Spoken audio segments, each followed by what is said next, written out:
അമേധ്യവും പ്ലാസ്റ്റിക്കും അടക്കം കാലങ്ങളുടെ മാലിന്യങ്ങൾ അഴുക്കിന്റെ കരിമ്പാറ കെട്ടി ഇരുട്ടറകളിൽ ജീവന് വേണ്ടിയുള്ള തിരച്ചിൽ മണിക്കൂറുകൾ വൈകുമ്പോൾ നമ്മുടെ തലച്ചോറുകൾ അപായം പറഞ്ഞതാണെങ്കിലും അവസാന നിമിഷം വരെ കിട്ടിയൊരു വൈക്കോൽ തുരുമ്പിൽ പിടിച്ചു നിൽക്കുന്നുണ്ടാകണം ജോയി എന്ന പ്രത്യാശാഭരിത പ്രതീക്ഷകൾ അസ്തമിച്ചൊരു സങ്കട തിങ്കളാണ്.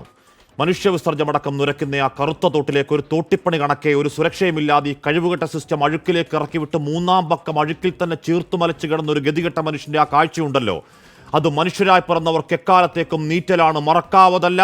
അത് മറക്കാതെ പറയണം, ഭരണകൂടമേ നിങ്ങളാണ്, നിങ്ങൾ കൊന്നതാണ്.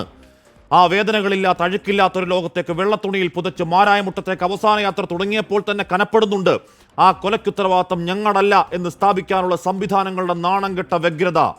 ആ രാഷ്ട്രീയ വാർത്താ സമ്മേളനത്തിൽ മന്ത്രി എം പി രാജേഷിന്റെ നീക്കം ആ പഴിയത്രയും റെയിൽവേയുടെ മണ്ടക്കടിക്കാനാണ്. ശരിയാണ്, ആ 200 മീറ്റർ പരിധി, ആ കരാറും കൊടുത്തൊരു പാമ്പ് പിടിച്ചവന് ഒരു സുരക്ഷാ മാസ്ക് പോലും കൊടുക്കാതെ ഇറക്കിവിട്ടതിന്റെ ശേഷവും അങ്ങേയറ്റം റെസ്പോൺസിബിൾ പ്രതികരണങ്ങൾ നടത്തിയ റെയിൽവേ പാതകം ചെയ്തു, തർക്കമില്ല.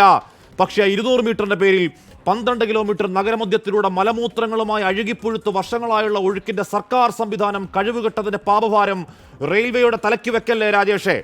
ആ ടൺ കണക്കിന് മാലിന്യങ്ങൾ ശൂന്യാകാശത്ത് നിന്ന് പൊട്ടിവീണതല്ലെന്നാണ് പൗരാവലിക്കുള്ള മന്ത്രിവക പഴി. ഇന്ന് കോടതി ചോദിക്കലാണ്. ഈ നഗരത്തിൽ നിന്ന് ശേഖരിക്കുന്ന മാലിന്യങ്ങൾ സർക്കാരെ എങ്ങോട്ടേക്കാണ് കൊണ്ടുപോക്ക്? ആകാശത്തേക്ക് നോക്കി ശേഖരണ കോൺട്രാക്ടർമാരുടെ തലക്കങ്ങ് വെച്ച് സർക്കാർ കോടതിയിൽ ബബ്ബബ്ബ. അനന്തകാലത്തേക്ക് ആ മുടിഞ്ഞ പ്രശ്നത്തിന് പരിഹാരമായ ഒരു ഓപ്പറേഷൻ അനന്തയ്ക്ക് അള്ളുവെച്ചത് റെയിൽവേ ആക്ട് എന്നാണ് അടുത്ത പഴി. പച്ചക്കള്ളമാണ്. സാധുക്കളെയൊക്കെ ഒഴിപ്പിച്ച ബുൾഡോസർ പ്രമാണിത്തമ്പ്രാക്കളുടെ വീട്ടുപടിക്കൽ മുട്ടിയപ്പോൾ അട്ടിമറിക്കപ്പെട്ടതാണ്. അവിശുദ്ധ ബാന്ധവങ്ങളിൽ ചത്തുപോയി തെക്കോട്ടേക്ക് എടുത്തതാണ് അനന്ത. 6 മാസത്തിനകം മലമറിക്കുമെന്നാണ് പ്രഖ്യാപനം. 6 മാസങ്ങൾ പലത് കേട്ടതാണെങ്കിലും ആ പ്രഖ്യാപനത്തിന്റെ വില ഒരു മനുഷ്യന്റെ ജീവനാണ്.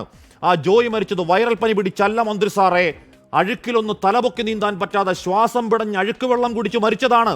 അങ്ങനെ കിടത്തിക്കളയുന്ന ഡെങ്കിപ്പനി, എലിപ്പനി, മസ്തിഷ്ക ജ്വരം, മഞ്ഞപ്പനി, മലമ്പനി, കരിമ്പനി, കാട്ടുതീ പോലെയാണ് മഹാവ്യാധി പടർച്ചകളിൽ മാലിന്യ കൂമ്പാരങ്ങളിൽ നാട് മുടിയുമ്പോൾ ആ സഭയിൽ കേട്ട ഇടതുവിരുദ്ധ പ്രകീർത്തനം പോലെ ആടിയുലയുന്ന ഈ കപ്പലിനൊരു കപ്പിത്താനുമില്ല സാർ. അരാജകത്വമാണ് സാർ, അനാർക്കി. പ്രിയ പ്രേക്ഷകർക്ക് എൻകൗണ്ടറിലേക്ക് സ്വാഗതം.